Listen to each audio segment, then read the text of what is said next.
Good. Ryan, you're in the position you wanted to be in. You got the fight that you wanted to fight, right? I mean, what does this moment feel like for you? Yeah, it's awesome. You know, coming to this tournament, I saw Fedor on the other side. You know, and looking back in my career, you know, I fought a lot of top guys, who's who of MMA. He's always one guy that I thought I would never have even a chance to be standing across the cage with. You know, he was in Pride at that time. It was way over there. I was in the UFC, age difference a little bit, you know, but then when this tournament started to fill out and I saw that name, out of, you know, pure respect, I'm like, man, wouldn't it be cool? I made it to the finals and get to fight one of the guys that, you know, I came up on idolizing and watching, and here we are, man. It's just this whole thing. I came and won the light heavyweight belt after this tournament. That was fun in and of itself. But to be in the finals against Fedor, it's just the cherry on top. What have you thought about his performance in the tournament? Because I think he had like question marks around him coming in, but he's made it to the finals. What have you thought about his performance? They're great. I mean, what else can you take from him? First round stoppages.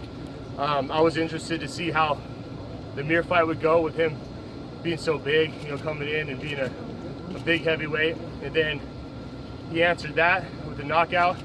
Then with Sonnen, you know, it was I was at that fight, and those were one of the fights where I wanted to see a second round. I wanted to see if the tides were going to turn at all, but he went out there and kind of dominated Chael, you know, and looked great in the process. You know, he leaves everything he has in that cage, you know, and definitely in those two first rounds. So you can't really take much from it. That's the thing, you know, it kind of sucks, but it is what it is. You know, being in this heavyweight finals, it wouldn't be as sweet if it was, and no disrespect to Chael, but it wouldn't be as sweet if it was almost 205ers in the finals, you know. I want a true heavyweight. Not only that, it's one of the greatest heavyweights of all time. And to go out there and be able to compete for the heavyweight belt against a man like that, it's a dream right now, you know, and we're a couple of days out. And, you know, I just got to handle my business and take care of it. It might have changed after the workout today. What do you think you'll weigh on fight night? Around 230. I was 230, 235 in this camp. You know, we kind of pulled back a little bit on the strength conditioning halfway through. So I dropped probably, you know, from 235 to 230. And my weight around fight time, my body, I just let it go wherever it wants. You know, it just kind of gets rid of whatever it doesn't feel like we need, and I just weigh in, and I'm strong enough to compete against the biggest guys in the division. You know, but I think I have that cardio advantage, and so I'm always going to keep that, and I like having that in my back pocket. You've been a part of some big fights in your career, but I wonder what the feeling will be like on fight night. I mean, is there a chance of nerves? Is there a chance of, you know, getting starstruck a little bit, seeing Fedor on the other side of the cage? What do you think the emotion's going to be like? That kind of happens for me like a week ago, you know, when you're still in that border where you're at home, you know, with my family and all that, and then you kind of like, I'm fighting Fedor in a week and a half, you know. Now it's all business. I feel great. Out here, you get that first couple workouts in, and for me, it's, if this was 10 fights, 20 fights earlier in my career, that would be the case. I'd be sitting there like, holy shit, I'm standing across from, you know, Fedor, and you know, he's about to try to take my head off. You know, now I've been in there with those top guys, you know, stood across from, you know, the greats in MMA, and I don't feel that anymore. I just feel like he's the Fedor of today, you know, the Fedor of January 26th that's getting to the cage, and that's it. He can't bring any of his, you know, past accomplishments, neither can I, and so it's kind of the better man win on that day. I know I'm prepared. The tournament's been awesome. I've been compounding on every camp, and knowing that I have a fight. There's never been a time where it's like, okay, I know 3 fights potentially when they'd be. It'd be like, you have a fight, you fight it, you go 2 months not hearing anything, you kind of lose that motivation, and then you hear something. I've known, so I've been motivated this whole past year, and we're finally a couple of days out. You know, and it's one of the biggest opportunities of my career. It's the biggest fight of my career. It would be the biggest win of my career. Ryan, have you run into Fedor at all? Have you seen him yet this week? I ran into him a bunch. It feels like a couple weeks ago, but when the last fight in New York, you know, and I mean, what can you say about the guy? He's nothing respectful. You know, I respect him a ton. It's an honor to stand in the cage with him, you know, but we got a job to do, and yeah, every time I see him, you know, has a smile on his face, comes to say hi, says hi, and I feel like we have a good relationship, you know, and then you know, but he's wanting to come out here and put potentially put a stamp on his career, and this is a big win for him, and for me, it's everything. He still kind of has that aura about him, doesn't he? You're kind of wondering what is he really thinking? What's behind those eyes?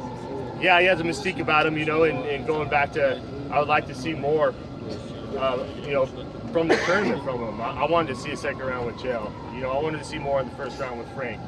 And that kind of adds to that mystique. So I hear all kinds of stuff about Fedor. Oh, he's out of his prime, he's this and that. But man, look at his last fights. He's a super dangerous fighter. Especially in that first round, he's coming out like a buzzsaw. And so, and I have to make him do that too. I got to make him go out there and use up all that energy and get that out. And so, man, this is one of the biggest fights of my career, and he's one of the most dangerous opponents I've had. It's like the perfect scenario of the tournament for you because you barely got touched in 2 fights. You took no damage, and now waiting on the other side for you is one of the greatest of all time, a legend. Is it kind of like the storybook tournament for you? Yeah, it's a perfect storm. Looking back, I won the light heavyweight title. I defended the title, and then they asked me to come and do the heavyweight tournament. And we said yes. We didn't know the opponents, and then you see it kind of fill out, and there's some monsters in there. And so, yeah, I looked at this and said, man, that would be a cool road. I go out there and win, if Fedor wins, or win the finals. But there's so many variables, especially in MMA. And then we kind of see it whittled down, and I just feel like it's a perfect storm. I'm in the absolute prime of my career, physically, mentally. I have the light heavyweight belt. I was able to do this tournament. I made it to the finals, and like I was saying, it wouldn't be as sweet if I was fighting Chael. I'm fighting one of the greatest heavyweights to ever do it in the finals of a Grand Prix style tournament where he made his bones. The ability to become the heavyweight champ and then also a 2-division champ. What questions do you have about the condition of Fedor coming into this fight? I know you kind of touched on it, but what questions are there for you? Yeah, he's never went past the 3rd round in a fight. I know Pride had different time lengths and whatever. I don't know, he was a 10 and 5, whatever. But he hasn't gone through a 5-round fight. He hasn't been past 3. But that's the thing. The questions are there because in this tournament we haven't seen him go past the 1st round. He's looked a little tired at the end of 1st round, but at the same time, they're going through it was a crazy pace. And both guys are tired. I just feel if we do that, that only benefits me. I feel like I'm one of the best conditioned guys at 205, and let alone at heavyweight, and I've kept that. I didn't go out and gain 30 pounds. So I feel good about that scenario. Last one, guys. I feel like it's kind of going overlooked that you'd be like the champ. You'd be the first kind of double division champion in Bellator. To speak on that and just the significance of that. Thanks. Yeah,